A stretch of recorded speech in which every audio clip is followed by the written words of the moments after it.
Halo pemirsa, apa kabar? Kita jumpa lagi dalam program kesayangan Anda, yaitu Doncast. Saya Doni The Kaiser. Dan saya Don Bosco Slamun. Iya, kami berdua seperti biasa selalu menyapa Anda sekeluarga. Dan kita selalu berharap ya Bang ya, penonton kita dimanapun berada, dari Sabang sampai Merauke, dari Miangas sampai Pulau Rote, tetap dalam keadaan sehat, sejahtera, dan bahagia. Dan bisa memetik apa yang sedang dibicarakan. Nah, itu dan yang penting. ada manfaat yang mereka ambil. Iya, kalau saya sih manfaatnya yang penting bisa saya pakai jalan-jalan Bang. Dari Sabang sampai Merauke jalan-jalan naik pesawat itu kan lumayan. Mereka bisa mengambil kesimpulan menurut apa yang mereka dengar. Ya, dan kesimpulan malam hari ini kita belum ada kesimpulan. nantinya kita berharap penonton mengambil kesimpulan karena ini sesuatu yang menyangkut hajat hidup orang banyak sekarang ini. Betul. Ya, Abang kan sering bepergian kan? Sangat sering. Naik pesawat. Ya, Bayar sendiri atau dibayarin? lebih banyak bayar sendiri. Kalau bayar sendiri pasti kan mikir juga kan Bang? Kenapa harus tiket mikir. pesawat mahal sekarang? Mau murah, mau mahal, apalagi mahal, kita harus mikir. Tetap mikir ya kan? Yang paling capek itu kalau ada yang tidak mampu membayar, dan itu capek sekali menelpon, cari tiket promo. Nah, karena itu malam ini salah satu orang yang paling bertanggung jawab di Republik Indonesia ya terkait dengan kenapa tiket pesawat itu mahal, dialah yang memimpin maskapai terbesar merah putih di tanah air kita yang sudah hadir sejak puluhan tahun lalu. Yang saya kalau di bandara Bang suka lihat itu yang logo lamanya itu, yang klasik itu. Oh iya, cakep logonya. Iya, dia adalah Dirut Garuda Indonesia. Sudah hadir bersama kita Bapak Irfan Setiaputra. Pak Irfan, apa kabar? Kabar baik. Sehat Dari jauh. Dari jauh. Siap. Jadi Bang Don, silahkan kalau mau komplain soal harga tiket. Tadi kan sudah bicara soal yang paling dekat dengan problem publik itu adalah Janjinya nggak nanya itu duluan. Kejutan. Kenapa sebetulnya harga tiket kita itu mahal? Sebenarnya siapa yang bilang mahal? Ya, publik komplain. Mahal murah itu kan relatif. Jadi mahal terhadap apa? Nah, itu yang kita perlu pertanyakan. Tapi memang saya ini kan bergabung di Garuda 2020. Saya bukan sombong tapi beruntung bahwa saya ini sudah terbang sejak umur saya 3 bulan. Wow. Kebetulan ayah saya kerja diplomat, ya kan. Walaupun saya nggak ngerti pada waktu itu. Dan pada waktu itu masih boleh ngerokok. Sudah masuk di SMP pertama. Jadi memang ada masa, saya masih ingat tahun 80 bapak saya ditugaskan ke Singapura. Iya. Dan beliau ngasih tahu nanti habis makan siang siap-siap kita berangkat ke airport. Gitu makan siang, ya udah mandi-mandi siap-siap gitu kan. Saya turun. Kebetulan rumah kita 2 lantai, kecil tapi 2 lantai, saya turun dimarahin saya. Karena saya pakai kaos, pakai baju yang benar. Dan saya kaget ngeliat bapak saya kalau ngeliat hari-hari ini pakai jas seperti ini. Satu setel hitam-hitam, pakai putih, pakai dasi, rapi lah. Dan terus saya perhatikan ibu saya, ternyata tadi pagi ke salon. Jadi zaman-zaman itu naik pesawat memang mahal. Mewah ya? Mewah. Sebuah luxury lah. Dan nggak semua orang bisa terbang seperti sekarang setiap minggu mana-mana. Dan memang ada masa di mana industri ini sebenarnya melakukan sebuah yang menurut saya sebuah kesalahan fatal. Yaitu mulai mengkomoditisasi produknya. Jadi zaman dulu waktu mahal nggak ada yang ribut. Betul. Mahal. Ya kalau Anda nggak mampu ya jalan darat atau tidak pergi. Betul. Jadi bahwa ada diskusi sekarang bahwa tiket mahal, saya selalu bertanya terhadap apa. Memang ada yang mengatakan kok lebih mahal ke mana, ke Makassar atau ke Raja Ampat ke Malaysia, daripada ke Malaysia atau ke Hong Kong. Ya saya tanya, Anda ini sebenarnya mau ke Makassar atau mau ke Malaysia? Iya kan? Kan nggak bisa juga kita mengatakan steak itu lebih mahal daripada gado-gado. Anda mau makan daging atau mau gado-gado gitu? Anda mau makan di hotel atau di pinggir jalan? Jadi itu.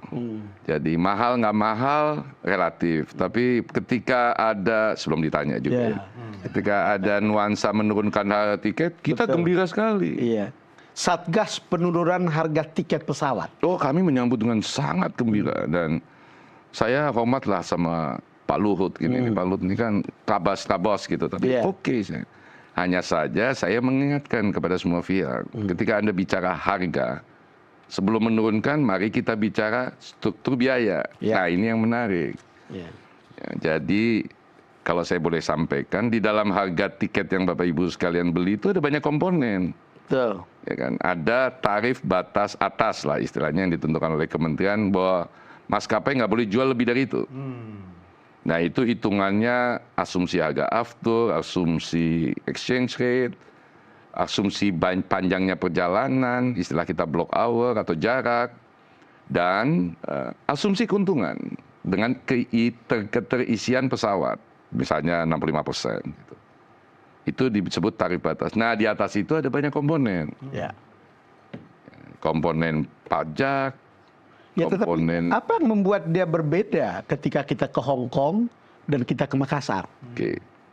Saya selesaikan yang tadi. Oke. Ya. Jadi di atas tarif batas yang sudah ditentukan oleh maskapai itu ada pajak, ada PJP2U. Itu kalau zaman dulu kita ngomong airport tax. Oh, Oke. Dan ada jasa raja lah, oke lah, segala macam. Nah kalau kita ke Jogja, harga 1,2, yang diterima oleh maskapai itu cuma 900-an. Yang lainnya tuh lewat aja. Potongan-potongan tadi itu. Hal-hal tersebut. Jadi kayak contohnya PJP2U, Ya. airport tax. Dulu kan kita beli tiket, datang check-in, kita bayar kan di situ. Ya. Sekarang dimasukin ke harga tiket. Nah 2 tahun lalu mereka naikin, nggak bilang-bilang. Yang dimarahin saya. Nggak apa-apa. Kemudian persoalan ke luar negeri. Harga, kan kita beli aftur nih di Jakarta. Kalau aftur tersebut dipakai buat perjalanan dalam negeri, tidak dikenakan pajak. Dikenakan pajak. Dikenakan pajak dalam negeri malah ya. Dalam negeri. Oke. Keluar negeri tidak dikenakan pajak. Harga tiket di dalam negeri dikenakan pajak. Anda mau ke Jogja, dikenakan pajak tiketnya. Ke Hong Kong, nggak dikenakan pajak. Oh, jadi pajak salah satu. Pajak salah satunya, tapi kan kita ini kan maskapai nasional, kan kita nggak boleh mempertanyakan pajak. Kita tentu saja ingin berkontribusi. Makanya saya mengajak Satgas, saya pernah dipanggil sekali, saya bilang ini loh strukturnya. Iya.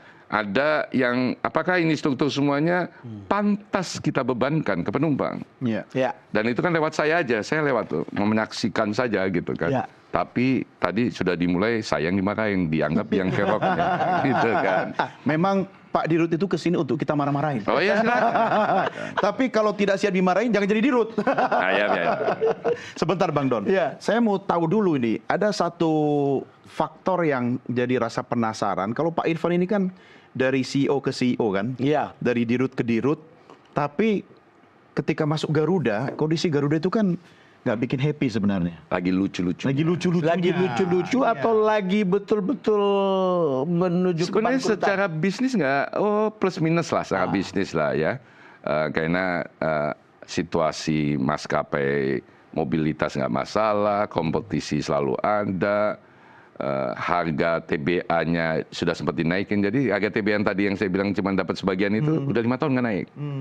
Padahal dolar udah naik, harga aftur naik. Tapi ya sudah, ini bukan tempat curcol ya. Jadi nunggu Pak Irfan jadi dulu baru naik. Nggak, jadi pada waktu itu masuk sih nggak ada masalah. Gitu. Secara bisnis nggak ada masalah. Cuman kan saya katakan lucu-lucu, ada banyaklah keributan di media sosial, soal itu, soal ini. Jadi memang pada waktu Pak Erik minta Maya masuk gitu, dia tidak minta soal bahwa bagaimana membuat perusahaan ini untung. Karena saya sempat tanya, Bapak nggak minta saya buat untung? Oh, it goes along with your job. Oke. Ya kan, jadi nggak perlu diminta gitu kan. Jadi sebagai dirut BUMN nggak boleh. Dia bilang nggak perlu saya minta, udah pasti harus untung. Tapi memang ada 2 hal yang beliau sampaikan. Tolong pertama bikin perusahaan ini jadi perusahaan membanggakan lagi, gitu kan. Jadi ya dengan banyak cerita-cerita yang miring-miring yang belum yang terjadi pada waktu itu dan sulit diklarifikasi, kan orang jadi nggak terlalu bangga dengan perusahaan ini. Yang kedua, saya menggagalkan tolong diberesin yang nggak beres. Ya saya manut-manut aja, gitu kan. Menurut saya rasanya nggak susah-susah amat, gitu kan. Nggak susah-susah amat. Nggak susah-susah amat, gitu kan. Jadi dirut tuh kan selama kita understand fundamental, kita tahu caranya, mestinya nggak susah-susah amat. Persoalan jadi ribet ketika COVID. Iya. Iya. Itu aja. Karena COVID itu membatasi dan melarang orang bermobilisasi. Jadi kita waktu itu terbang sehari 300 penerbangan. Drop bisa sampai 3. Dari 300 3. Wow. Sehari ya. Jadi pada waktu itu kan di Garuda ya ada COVID, itu dianggap sebagai sebuah bencana kan. Kedua di dalamnya juga ada fraud. Ada korupsi, ada skandal, macam-macam kan. Double bencana ya. Jadi gini, COVID itu saya dan Pak Tiko, Pak Wamen gitu, kita sepakat menggunakan satu istilah. COVID, utang yang menumpuk itu kotak Pandora. Oh, kotak Pandora. Jadi semuanya kebuka. Sekalian aja diberesin semuanya gitu loh kan. Itu sih. Jadi saya nggak mau mengatakan spesifik fraud, ini skandal segala macam. Tapi yang masalah utama pada waktu itu yang kita hadapi adalah utang menumpuk dan bagaimana merestrukturisasi utang dan kemudian sekalian beresin yang urusan di dalam. Tapi katanya Bang, Pak Dirut, Katanya tapi ya. katanya ini waktu COVID Garuda malah untung. Kenapa? Biaya operasional bisa dipangkas karena pilot dan awak kabin itu work from home. Penumpang aja yang di pesawat. Nggak seperti itu ya. Kalau mereka work from home, gimana pesawatnya terbang? Remote. Saya cuma salah satu yang mau saya informasikan adalah salah satu yang memang menjadi kesulitan kita menghadapi COVID itu adalah struktur biaya perusahaan. Fixed cost-nya itu gede sekali. Padahal kan pemasukan dari penumpang dan dari yang lain kan variabel, tergantung musim, hari Jumat, kemana gitu. Sementara fixed cost ini jalan. fixed cost. Gitu. Pajak masuk fixed cost. Ya pajak otomatis lah. Otomatis ya. Otomatis lah. Tadi kembali lagi dulu, saya masih minta nanti setelah ada pertemuan dengan Satgas Penurunan Harga Tiket, apakah tarif yang sekarang masih seperti ini atau bisa diturunkan? Menurut perhitungan Pak Dirut. Jadi gini, kalau saya selalu mengatakan apa yang mestinya nggak menjadi beban penumpang harusnya bisa dikeluarkan. Itu yang pertama. Yang kedua, di ekosistem aviasi, itu ada riset yang dibikin McKinsey ya. Ekosistem aviasi itu semua yang terlibat di ekosistem untung. Pembuat pesawat, yang lessor, airport, ground handling, catering, parkir. Semua untung, kecuali airlines. Padahal ekosistem itu digerakkan oleh keberadaan airline. Airline, ya. Gitu loh. Nah, salah satu, ini banyak contoh lah saya ingin mengatakan. Jadi kayak aftur, kita beli kena pajak. Kan itu masuk komponen biaya kita kan. Betul. Pada waktu kita masukkan dalam komponen harga tiket, kena pajak lagi. Nah, pertanyaan saya, dan ini kami sampaikan, nah, apa perlu begitu? Betul. Saya tahu persis negara, republik kita semua butuh pajak. Gitu kan. Kalau semua orang ikhlas ya nggak apa-apa, ya kan, nggak apa-apa. Yang kedua adalah biaya-biaya yang Apotex misalnya. Apotex Garuda itu harus terbang dari Terminal 3 Cengkareng. Itu 168.000. 168.000 itu Airpotex ya. Apotex satu orang. Iya. Nah, Terminal 2 yang kawan sebelah 120.000. Oh. 50.000. Bisa berbeda. Sebenarnya beda tipis sih, tapi itu salah satu pengaruh. Kalau banyak orang ya besar. Nah, Halim 70.000. Oh iya. Ya kan? Sekarang sudah bisa dipahami kenapa Garuda bisa lebih mahal dari tetangga. Ya, selain tentu saja gaji saya lebih mahal mungkin. Ya. Tetapi juga ada banyak komponen-komponen di dalam tuh yang ya kita dengan senang hati dan saya sudah sampaikan kalau Bapak mau saya buka semuanya. Oke, sabar. Kita buka di segmen berikut. Karena pemirsa pasti butuh asupan kopi dan teh ya. Karena banyak rahasia dari kotak Pandora yang tadi Pak Irfan sudah cerita. Sudah kebuka Bang, kita buka aja semuanya kan. Nah, pemirsa jangan kemana-mana. Tetap bersama kami dalam Downcast. Kami segera kembali sesaat lagi.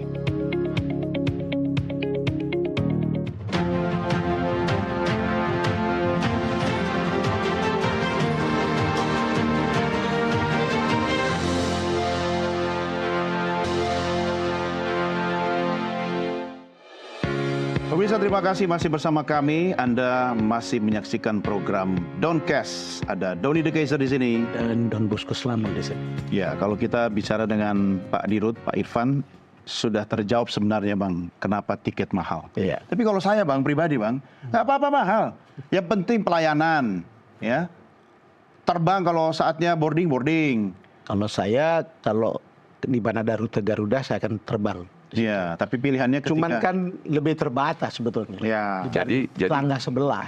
Jadi kita bukan juga tutup kuping ya, mendengar itu. Jadi ada berapa promo yang kita mulai bikin fix, Pak. Oh. Sebagai contoh nih, saya mulai ngomong di mana-mana gitu dan semua orang jawabannya asik gitu kan. Mau ke Bali. Yeah. Jangan berangkat hari Jumat. Oh. Berangkatlah hari Minggu. Itu diskon bisa sampai 30%. hari Minggu berangkat. Ke Bali. Karena banyak yang balik, tapi Karena kan kesananya relatif nggak penuh. Saya kalau berangkat Minggu, Pak, Seninnya pagi udah dicari sama Bang Don. Kemana ini anak gak siaran? Kan nggak semua yang ditanyain. Persoalannya yang nggak ditanyain juga pengennya Jumat gitu kan. Nah, itu aja sih yang tentu ditanyain hari Seninnya ya nggak bisa lah kan. Ya nggak apa-apa kan? Tapi kalau biasanya ditanyain hari Senin mestinya bayar biasa oke, kan? Ya kan, Pak? Yang kedua, kembali dari Bali hari Kamis. Gitu loh. Ini resep ini, kalau penonton mau beli tiket ke Bali, Jumat. Minggu. Minggu. Berangkat Minggu, balik Kamis. Balik Kamis. Oke. Nah, itu kan juga membantu perekonomian di sana. Karena di hari-hari itu relatif. Ya. Nggak penuh, nggak kayak Jumat, Sabtu, Minggu yang heboh lah Bali gitu kan. Kita juga lagi mau coba kerjasama dengan beberapa hotel. Kalau Anda nginep di Bali antara Minggu sampai Kamis, lebih murah. Ya. Jadi ekosistemnya juga ya. Jadi karena every day is Sunday in Bali. Untuk membuktikan bahwa ternyata memang everyday is Sunday. Sunday. Tapi saya nggak bisa bilang itu di kantor. Everyday is holiday. Bang Don. Ya, kita ke Haji. haji. Haji. Penerbangan haji ini kalau lihat data dan banyak Tadi nggak ada agendanya mau nanyain haji. Nah, ini kan pasti Pak Dirut involved dengan problem ini. 21% keberangkatan haji Garuda terlambat. Ya. Ada gara-gara pesawat rusak, ada soal operasional, dan kemudian ada pesawat yang di Makassar tuh, yang kemudian mengeluarkan api gitu. Ini kan Percikan. api. Ya, itu percikan api asmara. Apa yang ingin dikomentari sama Pak Dirut? Jadi gini, kita ini maskapai yang punya pengalaman lebih dari 60 tahun. Betul. Ngurusin haji. Nah, memang tahun ini agak unik buat kita. Pertama adalah jumlahnya fantastis yang kita bawa. Jadi kita bagi dua dengan Saudi, yaitu sekitar 110 ribuan. Itu yang pertama. Yang kedua, memang industri aviasi ini di seluruh dunia ini lagi semua orang nyari pesawat. Gitu kan. Ya. Sehingga biasanya memang kita sewa pesawat khusus untuk haji. Nah, menemukan pesawat khusus untuk haji itu menantang. Karena apa? Karena kita dan Departemen Agama sepakat bahwa satu pesawat isinya 360 minimal. Kenapa? Karena itu merefleksikan kloter. Ya. Kloter itu merefleksikan petugas kloter gitu kan. Jadi mesti banyak gitu. Nah, nyari pesawat yang 360-an ke atas ini nggak mudah. Kenapa? Karena ada kebangkitan penerbangan setelah COVID atau gimana? Nah, pertama itu semua orang yang punya pesawat disewa lebih jauh, lebih panjang. Kita kan menyewanya 3 bulan cuma. Tapi yang unik itu ada pesawat berbadan besar itu, mayoritas kan ada bisnis kelasnya. Iya. Ada first class-nya. Gitu kan. Jadi Bagi itu ya. ya kan, jadi ujungnya 360-nya nggak kerja. Nah, kita tahun ini juga uniknya adalah jumlah pesawat yang kita sewa lebih banyak daripada pesawat yang punya kita pakai. Betul. Ini pertama kalinya dalam sejarah. Kenapa? Karena memang jumlah pesawat kita relatif sedikit. Yang kedua, demand untuk penerbangan reguler jalan terus. Apalagi bersamaan kan nggak liburan nih. Betul. Plus haji, plus reguler. Nah, persoalannya kemudian muncul ketika ada percikan di Makassar. Itu pesawat 747 layak terbang. Pada waktu kita sewa diperiksa juga oleh Kementerian Perhubungan, semuanya oke, nggak ada masalah. Tapi kan insiden ada aja kejadian. Betul. Kan. Tapi kami di Garuda ini saya selalu tekankan buat teman-teman, udah tugas kita paling utama itu adalah memberangkatkan jamaah haji. Iya. Nggak ada cerita lain, sesegera mungkin. Delay mau dimarahin silakan. Tapi kita berangkatkan aman. Dan kita perlakukan jamaah itu secara respectful. Jadi ya akibat pesawat tersebut mengalami kerusakan dan tidak bisa diterbangkan, terpaksalah kita menggunakan 2 pesawat besar yang kita pakai di reguler untuk menutupi itu. Pesawat yang dipakai reguler Kita pakai itu. Nah, impact dari itu, Pak Don, itu hampir 200 penerbangan dalam minggu-minggu itu yang terdampak. Yang memang komplain ke saya minta maaf dan saya katakan kami mengutamakan haji. Oh, semuanya bilang silakan gitu. Ya kan? Tapi itu ada dampaknya memang menakjubkan 200 pesawat itu. Jadi kendala operasional yang tadi disampaikan memang selalu ada.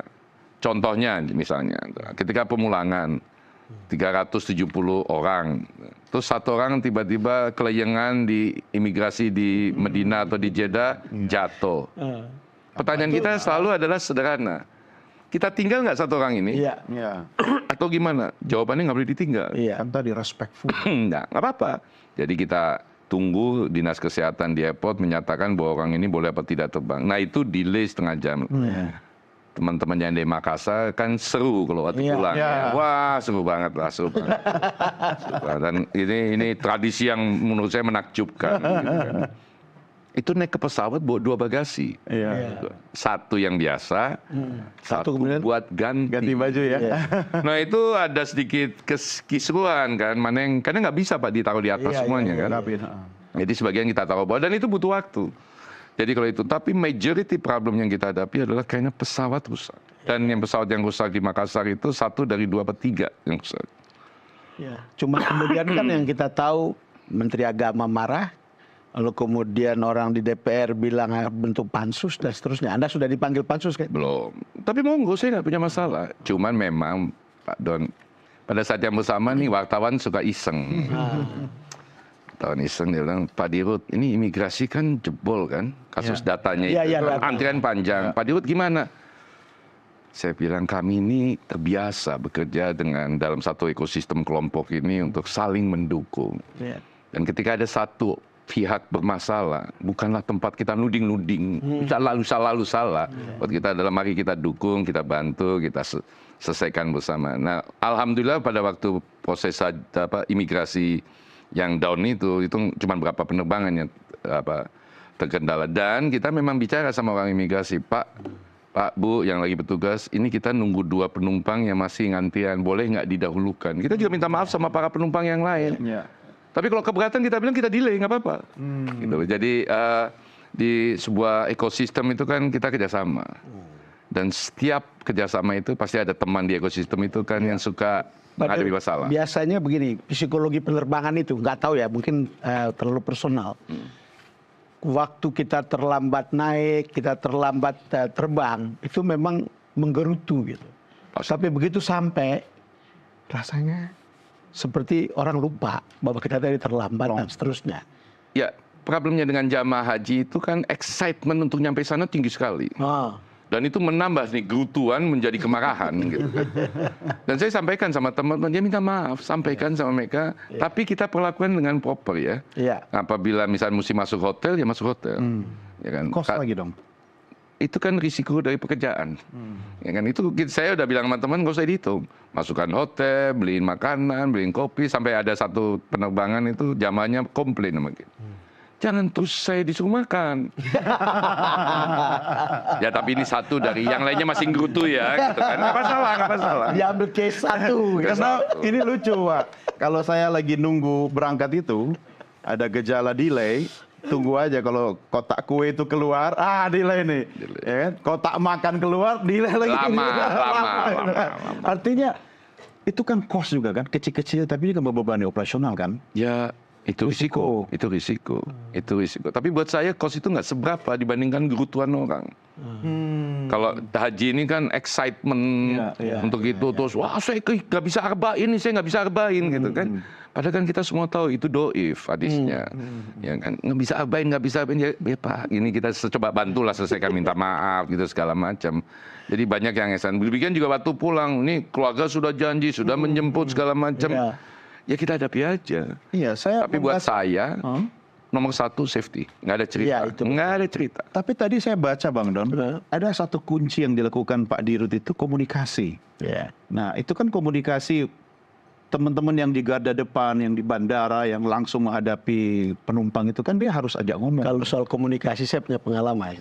Apa itu? Saya kebetulan naik Garuda terus di launch. Ini ngomong begini karena depan Dirut atau gimana? Iya, saya ceritain ke beberapa teman. Fakta ya. Duduk di situ kita sama-sama, saya dengan keluarga. Beliau siapin minumnya, dia ambil. Tapi poin saya adalah bicara, kemudian komunikasi. Masalahnya dia tahu itu Don Bosco. Mungkin. Tapi kan kita bisa melihat ya di maskapai negara lain lah misalnya gitu kan. Itu beda sekali pelayanannya. Paling tidak begini, ketika orang merasa mendapatkan penundaan penerbangan, dicuekin, didiemin gitu. Nah itu saya tidak melihat di Garuda. Apa yang dilakukan? Ya jadi gini, banyak maskapai dan orang-orang yang bekerja di airlines nggak bisa disalahin karena fokus mereka operation, Pak. Fokus mereka safety, fokus mereka operation. Ndah dilalah. Ada anak kemarin sore jadi di rute Garuda yang nggak ngerti airlines, nggak ngerti. Saya nggak ngerti airlines. Saya waktu hari-hari walaupun saya background saya teknik, saya waktu pertama-tama saya bilang ini Airbus apa Boeing nih? Ini kan sebuah pertanyaan memalukan, soal di rute nggak bisa bedain Airbus sama Boeing gitu kan.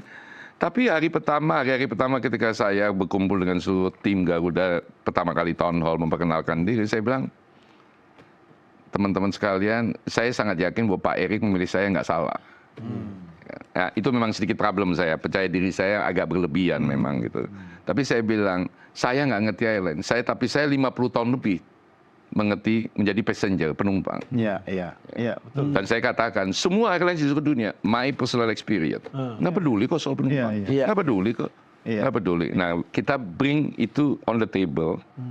Soal penumpang. Jadi pada waktu delay memang kejadiannya juga sama dengan semua airlines. Ya, yang kita kirim adalah staf yang paling rendah untuk dimarah-marahin. Saya cuma katakan begini, buat Anda ini persoalan operasional. Ini ada satu cerita lucu. Jadi beberapa bulan pertama pada waktu saya bergabung, kita lagi rapat direksi. Tiba-tiba dapat telepon, saya dikasih telepon karena ada salah satu dirut BUMN kena delay karena pesawatnya ada kerusakan. Dia telepon saya, dia bilang saya mesti mendarat di sana secepatnya nih, nggak boleh telat karena saya ngundang gubernur untuk acara. Saya juga bingung, lu gila juga gitu kan, ngundang gubernur untuk acara baru hari ini datang kan, mestinya kemarin ya gitu kan. Ya, terus saya tanya sama teman-teman, gimana nih soal delay? Satu-satu direksi, terutama orang dalam yang 1, 2, 3, begitu keempat saya gebrak meja. Saya bilang, gila lu ya. Nggak ada satupun dari lu orang yang ngomong penumpang. Nggak ada. Itu buktinya bahwa kemudian memang orang airlines itu penumpang take it or leave it. Nah kita sekarang coba bring. Saya selalu preaching sama teman-teman. Ketika kita jual tiket, kita kasih tahu schedule, itu sebenarnya janji. Ke Surabaya jam 12, itu janji. Kan? Komitmen itu. Komitmen janji. Ketika Anda one prestasi, Anda mesti jelasin. Tapi saya ngomong begini deh. Bayangkan ada satu penumpang yang harus ke Surabaya karena ibunya di ICU. Terus Anda ada pesawat rusak atau mesti delay, terus take it easy. Dia akhirnya terbang 2 jam kemudian, sampailah di rumah sakit. Belum masuk ke ICU, adiknya keluar. Mama sudah pulang. Saya tanya, menurut Anda salah siapa? Oke. Salah siapa? Salah Garuda. Itu kan kita berharap jangan delay. Tapi khusus di segmen ini harus delay dulu. Karena kita harus rehat sejenak, kita akan kembali ya Bang ya di segmen berikutnya. Pemirsa jangan kemana-mana, tetap bersama kami dalam program Downcast. Kami segera kembali sesaat lagi.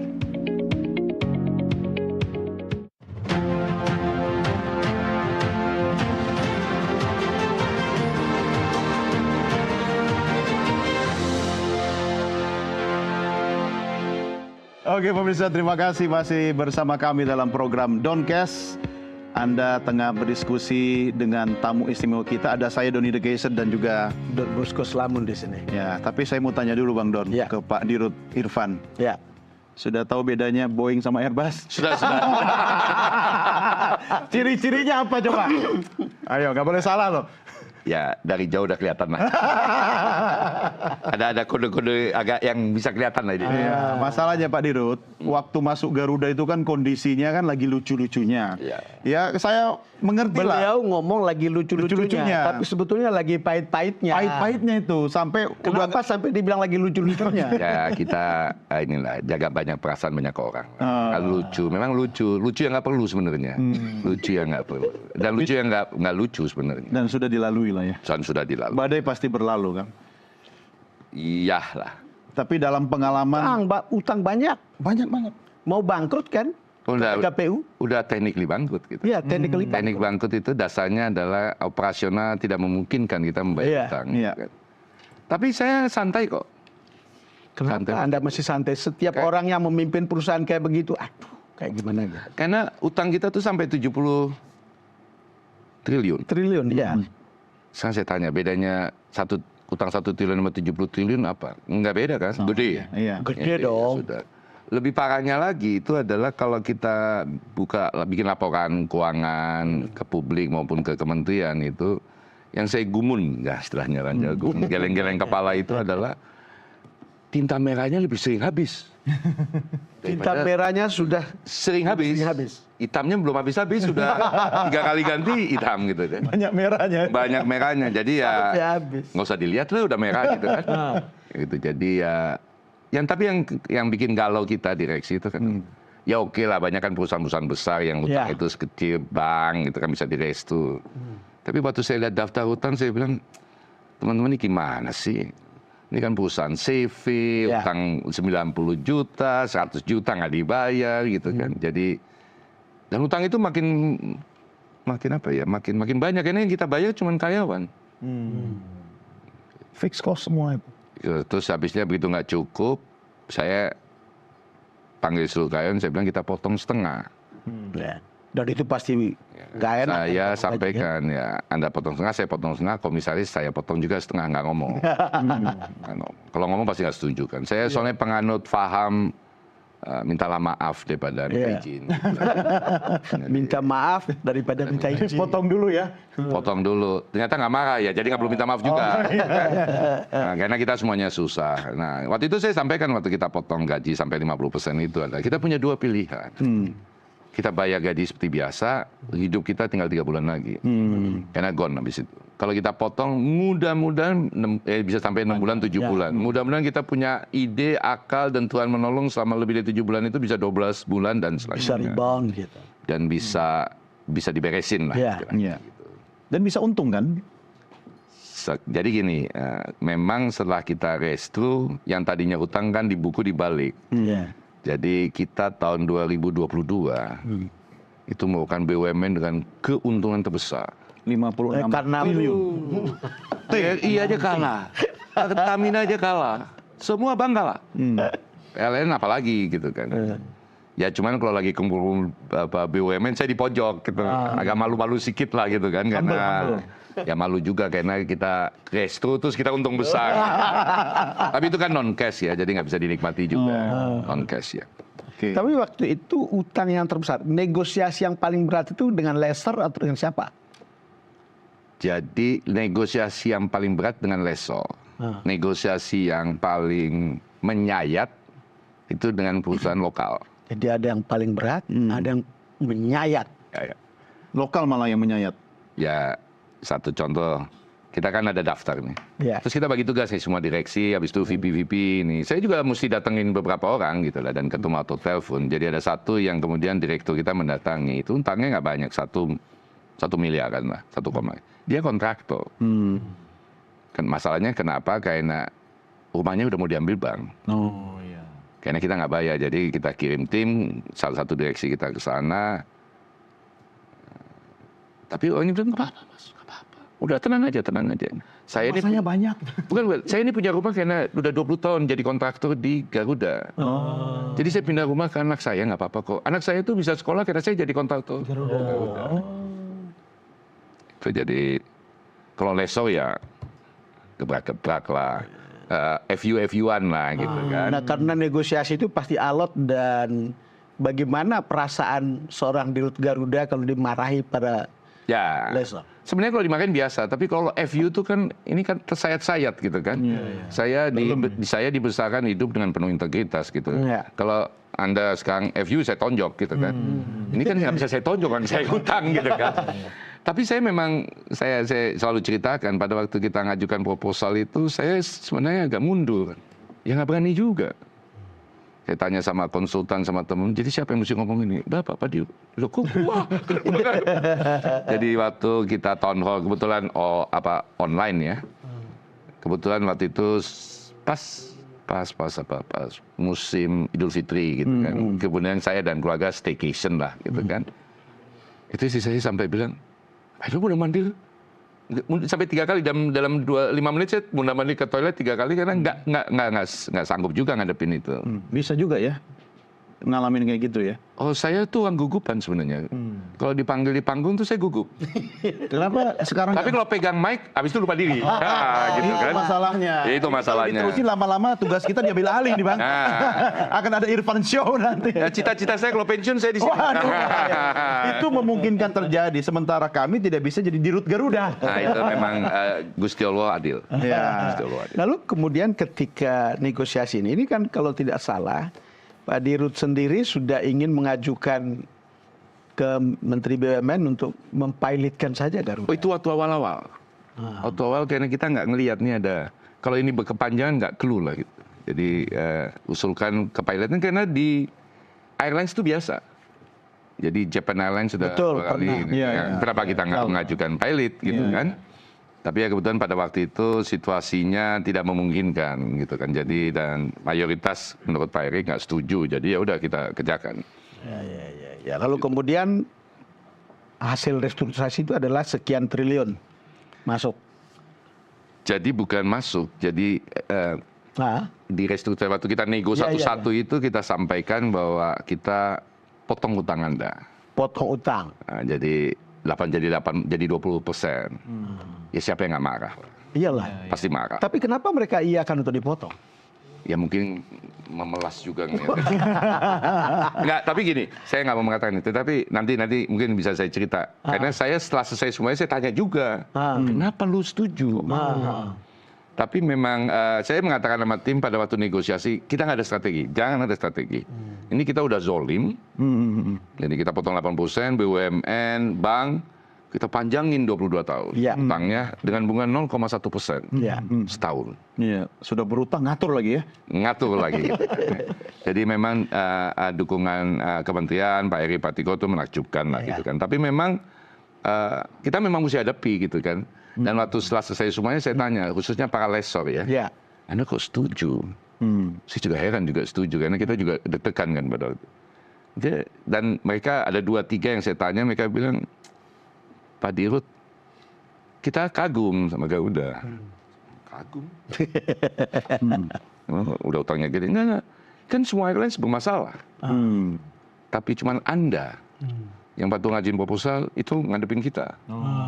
Loh kan saya bilang saya ngutang kan. Kalau ada ngutang kan saya punya prinsip bahwa kalau lagi perusahaan lagi hebat, Anda dapat penghargaan, jangan kan dirutnya muncul ya. Kalau dapat award kan dirutnya muncul kan. The best ini dirutnya muncul. Tapi kalau lagi susah dirutnya ngilang gitu kan ya. Jadi dia juga bilang itu banyak yang pada waktu pembicaraan proposal awal yang datang lawyer.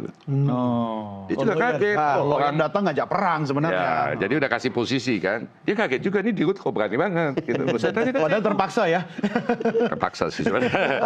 Itu yang pertama dia bilang. Yang kedua dia bilang, mereka juga kaget. Bahwa kita minta maaf. Saya bilang, saya minta maaf atas nama manajemen karena kita harus berada pada posisi seperti ini. Dia bilang, nggak ada airlines yang susah tuh minta maaf. Depannya kenceng-kenceng. Mereka nggak tahu, minta maaf itu kan dalam bahasa Indonesia pengantar. Ya kan? Kalau di rapat-rapat, Pak, minta maaf saya mau usul. Kan sebenarnya nggak Belum masuk substansi. Itu pengantar gitu kan ya. Jadi ya memang saya juga tulus lah minta maaf. Nggak kebayang juga kan orang, ada bayangin kalau Pak Don Anda ngutang sama saya 1 juta 2 tahun nggak bayar. Terus, Van, ketemu yuk kita. Jadi utang lu jadi 200.000. Kan saya mau tonjok. Tapi kan udah lebih menarik lagi adalah 20% itu. 2/3-nya kita ngutang lagi 10 tahun. 1/3-nya kita kasih saham. Mereka sampai bilang, jadi you don't bring any money on the table. Sorry, no. Gitu kan. But I bring my sorry. Tapi memang selain kita ngajukan proposal dan minta banyak macam, kita datang dengan business plan. Dan business plan itu menurut mereka business plan Garuda itu rasional. Kan yang paling penting ini. Di kondisi itu ya. Di kondisi itu. Karena kita bilang bahwa kita business plan kita ujungnya adalah untung. Tapi apakah bukan karena misalnya begini, dulu lesor itu mahal sekali karena kan namanya hengki-pengki di situ cerita. Wah, saya belum lahir Pak itu. Kan pasti ada pembukuannya di tempat yang ada. Justru itu yang bikin mereka marah selain utangnya dipotong, sewa ke depannya kita nego. Jadi contohnya yang 777 yang besar itu Pak. kita sempat nego-nego, tapi harga sebelum COVID itu 1,7 juta dolar per bulan. Kita punya 10. Itu Anda mau terbang kemanapun hanya bisa untung kalau ada penumpang di sayap. Sudah. Gimana penumpang pesawat di sayap itu, Don? Ya. Dan itu hanya bisa untung karena itu gitu. Maksudnya penuh plus di sayap. Dengan kondisi saat itu. Saya nggak baca kondisi waktu mengajukan proposal di dalamnya. Saya selalu mengatakan saya nggak mau menjudge decision seorang CEO pada satu kurun waktu tertentu karena konsiderannya kan bermacam. Tapi faktanya di kita itu waktu 1,7 kita nego, saya bilang 400.000. Itu FU yang ketiga keluar tuh, udah marah-marah, itu udah gebar-gebar meja, udah laptopnya ada yang dibanting gitu kan. Emang nggak ada grup WhatsApp CEO Garuda? Tapi Pak Dirut, saya harus minta maaf ini. Kita break dulu ya. Break dulu. Nah, ikhlas kan? Kita akan restrukturisasi durasi Downcast. Dan bisa kami segera kembali sesaat lagi. Tetap bersama Downcast.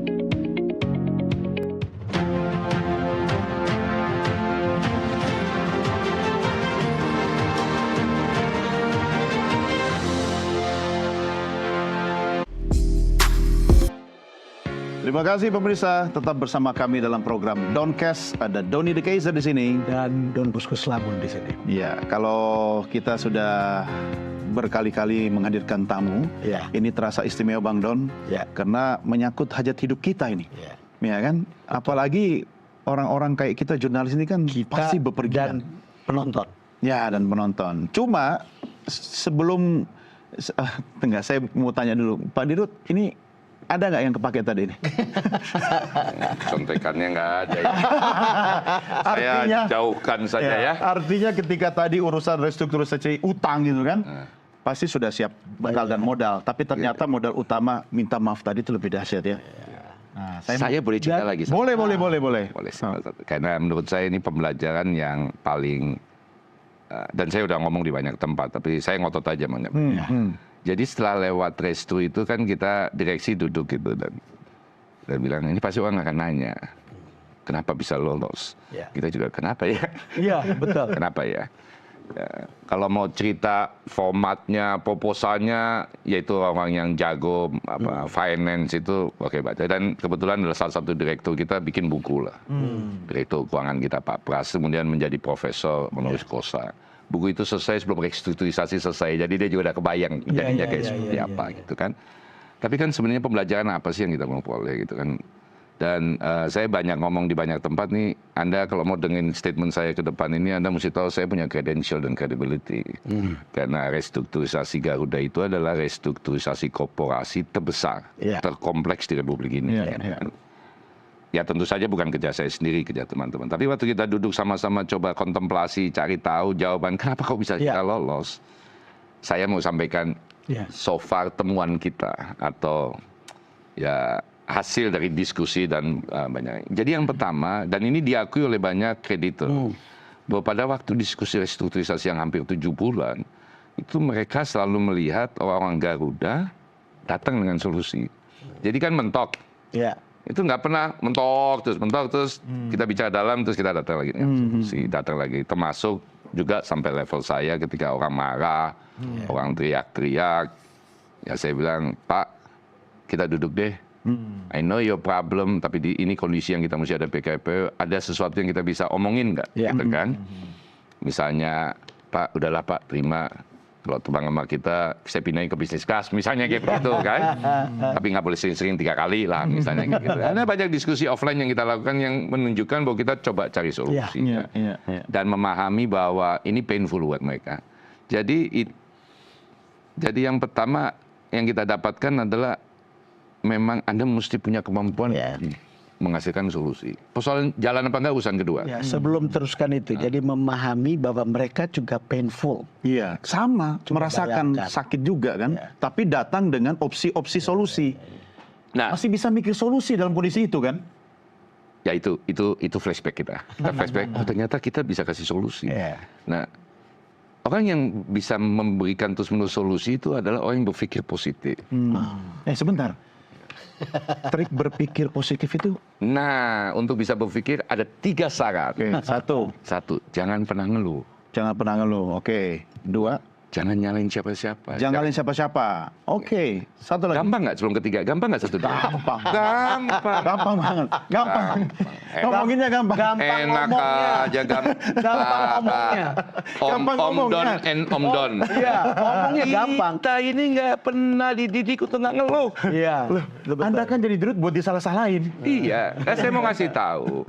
Artinya ini ada basic. Tadi ketiga apa? Tunggu dulu, ada basic principle dalam kita menjalani dan berpikir positif, yaitu adalah jangan mengeluh dan nyalain orang lain. Iya. Kita tuh nggak pernah diajarin. Iya, Iya, nggak ada sekolahnya. Nggak, dan di rumah pun kita nggak diajarin. Kita pun contohnya. lakukan itu terhadap anak sama cucu. Iya, iya. Begitu dia pulang sekolah nangis, siapa yang bikin kamu nangis?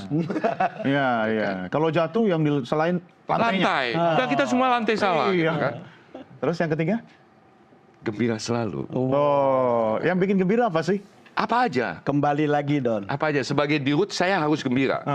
Bahwa direksi saya orang sekali saya nggak gembira, nggak usah. Biarin ya. Nggak usah. Tanya Beliau kan ini. solusi ada di saya kan? Jadi beliau ini saya mendapatkan beliau beberapa kali terbangnya di kelas ekonomi. Iya, dirut Dan dia ya. gembira-gembira aja. Padahal di rute yang lain harus depan dong. Kalau saya Pak Dirut masalahnya bukan ekonomi atau bisnis. Lututnya. Nah, Kita ini kan setipe ini kan. agak-agak beda. Jangan menyamakan dengan cepat ya. Beda. Oke, oke. Coba klarifikasi. Soal lutut kita sama. Tapi saya lebih parah kan? Itu ada tempat duduk di Garuda yang menyelesaikan persoalan lutut Anda di ekonomi. Yaitu di emergency dan 21C. 21 C. Nah, itu kaki Anda melewati korden. Oh, saya Batas teman bisnis. 21C ya. Jadi Ini informasi bagus. 21 yang di gang. Iya. Oke. Nah, tapi buat Anda persoalan nggak selesai. Kenapa? Karena size-nya nggak cukup. Kalau saya kan ramping. Jadi saya nggak punya masalah. Karena problem saya cuma kaki. Saya juga nggak punya problem punggung. Pak Dirut, ketika Garuda susah, banyak nggak yang punya ambisi untuk merasa dan tertantang untuk menyelesaikan persoalan Iya. Garuda? Gantian dong. Saya bisa. Aduh, saya tahuin teman-teman, udah gila apa lu? Mereka begitu, nggak ada. Sekarang setelah itu selesai, Ya, jadi seksi posisi. Ya saya monggo aja gitu kan. Selain umur saya juga sudah berlima tahun ya? Sudah tidak muda lagi. masih tampak muda karena selalu gembira dan berpikir positif. Tapi jalan 42 sekarang ya.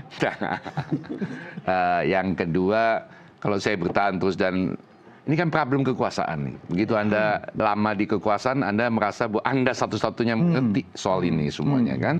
Jadi pengen lama berkuasa, gitu kan. Tapi kan yang paling kritikal adalah ketika Anda bertahan terus kan kesian nih regenerasi kan. Saya kan jadi dirut. Dan dirut-dirut company sebelumnya karena diberi kesempatan. Nah ini yang saya juga ngomong sama teman-teman dirut yang lain. Anda begitu jadi dirut dan punya kesempatan memberi kesempatan sama orang, kok Anda malah nggak berikan? Dan dikekepin soal menjadi dirut. Jadi dirut BUMN itu ngeri-ngeri sedap sebenarnya. Ngeri-ngeri sedap. Apa ngerinya dan apa sedapnya? Protokolnya kan minta ampun, Pak. Protokolnya kan minta ampun. Nggak cuma Garuda semuanya. Selalu ada yang dampingin, selalu ada yang bawa tas. Emang nggak suka kayak gitu? Sebentar, ini saya cerita kenapa saya katakan bahaya. Kalau kawinan pasti Ya. di sebelah kanan gitu kan, dipanggil namanya. Kalau masuk terminal 3, kan kalau domestik tuh di gate 5 kan. Betul. Anda masuk, belok kiri kan check in kan. Iya. Habis itu mundur, belok kanan lurus kan. Ya. Kita belok kanan langsung. Oh. Orang dalam. Sudah ada Pak boarding pass-nya.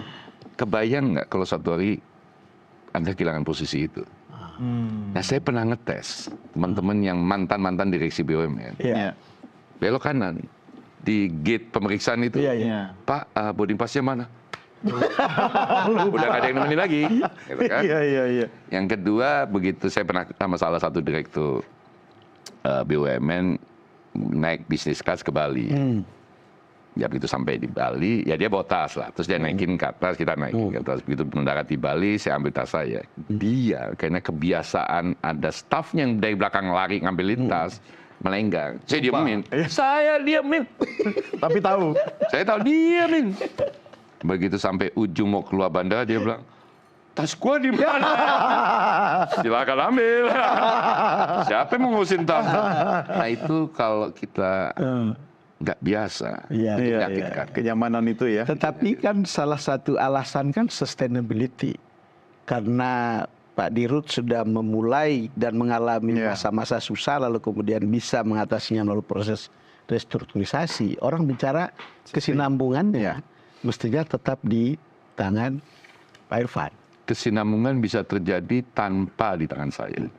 Ini yang kita mesti estafetnya. Jadi yang pertama, tentu saja Anda membuka ruang untuk bisa ini, apakah direksi anak perusahaan atau orang luar, ya kan.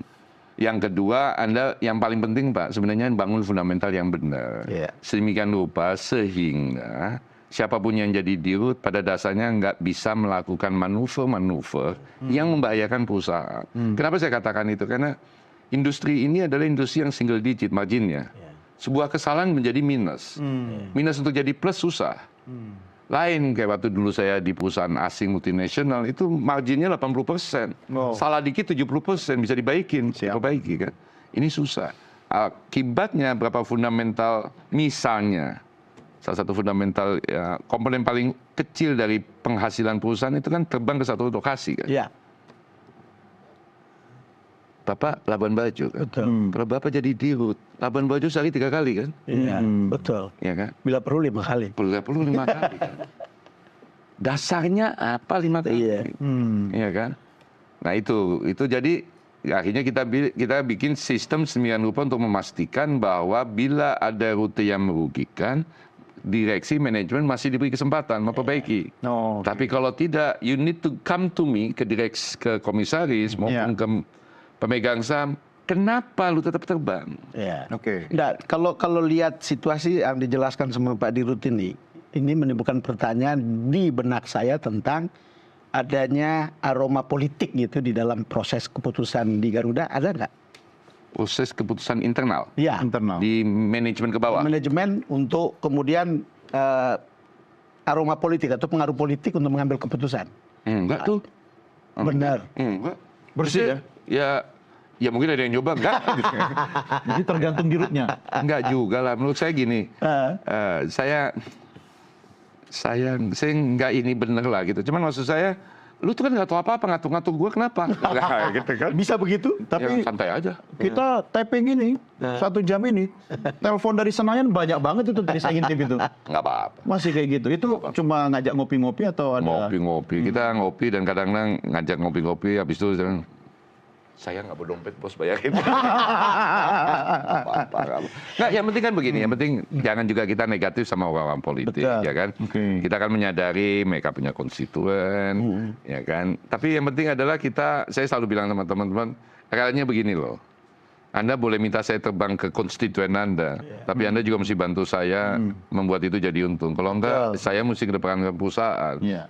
Tapi memang menantang jadi Tapi paling enak gini lah, paling enak kalau saya cuma bilang adalah Anda setiap saat mesti prepare untuk tidak diganti. Jadi di kita direksi, kebetulan kan direksi yang ada sekarang ini hampir 5 tahun sebelum beliau ngingetin. Ups kan ada terus, ya kan? Ada mate agenda yang menyatakan penggantian pengurus. Saya selalu bilang sama teman-teman, siapin kardus di kamar masing-masing. Barang pribadi mulai dimasukin. Memang kenapa bos kita diganti? Enggak. Jadi personally you're prepared. Yang kedua tolong ngomong sama keluarga. Nah besok atau nanti sore ada RUPS, bisa jadi diganti. Kan kita nggak tahu gitu kan. Nah RUPS yang terakhir itu besoknya mau RUPS, sore-sore saya keliling ke ruang direksi. Ada direksi yang belum nyiapin kotak. Kotaknya masih disiapin sama office boy, masih ketutup. Ya kan? Ya saya masuk ke kamarnya, dan saya cuma bilang, lu kayaknya yakin sekali besok nanti ada. Kan dirutnya confident. Enggak, saya bilang lu yakin sekali bahwa lu besok nggak diganti gitu kan. Yang kedua saya bilang begitu nanti diganti, mohon tidak menaiki mobil kantor dan menggunakan supir kantor. Karena at that time diputuskan Anda bukan direksi, termasuk saya. Ini kayak khotbah Jumat ya. Masuk diri dan mengingatkan diri saya sendiri.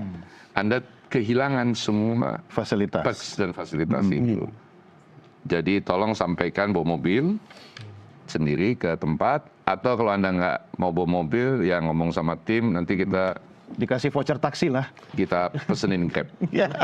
Emang kalau nggak jadi dirut mau jadi apa? Saya mau istirahat aja di rumah. Banyak masalah saya. Beliau ini sudah punya track record. Kalau dulu kita dengar Saya mau jadi advisor. Jadi saya sebelum masuk Garuda tuh advisor banyak perusahaan. Itu pekerjaan paling enak. Jadi advisor di Garuda sendiri bisa dong? Advisor apa aja saya? Advisor itu kan enak. Kasih nasihat, nggak tidak ada bertanggung jawab. kewajiban bertanggung jawab. Nggak pengen jadi politisi gitu? Ahli saya. Enaknya punya banyak teman politisi. Biar bisa ngerasain yang telepon-telepon itu gimana? Enggak lah. Mereka jago-jago. Saya nggak ngerti politik. Oke. Teman sama politikus. Iya, temennya banyak ya di mana-mana Yang penting ya. punya banyak teman gitu. Suka bingung juga nih kok begini gitu ya. Ya, kok calon gubernur ini hilang gitu. Kadang-kadang gak kepala bingung, ya nggak apa-apa lah. Oke. Dan bersyukur bahwa nggak di situ. Kalau nggak kan deg-degan. Ada dua yang sangat berbeda kalau saya baca laporan Garuda. Kebetulan saya ikuti beberapa dirut. Jadi di masa lalu itu laporan itu adalah untung. Laba terus. Untung, lalu kemudian penghargaan. Iya. Di masa beliau ini laporan kepahitan itu yang lebih nyata gitu. Dan tetap tampil ya. Dan tetap seperti ini gitu. Mau Tadi saya dengarkan atau kita dengarkan salah satu kata kunci kan berpikir positif. Iya. Kedua, kekuatan komunikasi. Iya. Dan sudah Dan terbukti. semua mudah berkomunikasi dengan Iya. beliau. Dan kata Jadi kuncinya politisi juga bisa tidak berkutik gara-gara komunikasi. Iya, karena kata kuncinya bahagia. Iya, bahagia. Oke, Pak Dirut. Ini pengennya sih ngobrol terus nih, tapi kayaknya nanti kita lanjutkan ngobrolnya di penerbangan ya. Restrukturisasi kita bisa lebih dalam. Tuh, tadi ada ruangan apa tuh? Nah, Saya tahu arahnya kemana. Tapi satu kata buat penonton kita, salah satu di antara penonton kita mungkin di masa datang akan jadi Dirut Garuda. Apa yang bisa Anda sampaikan? buat calon di Calon Dirut Garuda. welcome to the hell. Ini sebenarnya mau coba mengurangi pesaing. Nggak ada. Buat teman-teman yang berminat satu hari atau dalam waktu dekat atau dalam jangka panjang, ini fascinating job, ya kan? Very complex. Anda jalankan sebuah perusahaan yang marginnya tipis, tekanannya banyak, godaannya banyak. Ya kan? Tapi ini ajang di mana Anda bisa berkreasi beragam. Tapi yang paling menarik pengalaman saya di Garuda ini, banyak teman saya. Teman penumpang yang marah. Mayoritas tuh penumpang yang marah. Terus tahu nomor telepon saya atau tahu Instagram saya. Iya. Jadi setiap hari itu salah satu tugas saya adalah ngelihat list unread WhatsApp. Habis itu masuk ke DM. Nah di DM itu yang ngeri kali kan. Marah-marah ya. Tapi kan gini kita ngeliatnya, kalau orang marah terhadap pelayanan Garuda, itu kan artinya orang itu masih punya hati. Dan itu Dia care, feedback gitu Masih kan. cinta. Cinta. Kalau sudah tidak cinta, dia cuek. Cuek dan pindah aja. Pindah. Jadi masih cinta sama Garuda kan? Harus. Nah yang terakhir buat teman-teman yang mau jadi Dirut Garuda. Anda akan rasanya nyaman lah jadi Dirut Garuda kalau Anda nggak menganggap ini your job, it's your life. Yang kedua, nggak usah takut diganti, santai aja.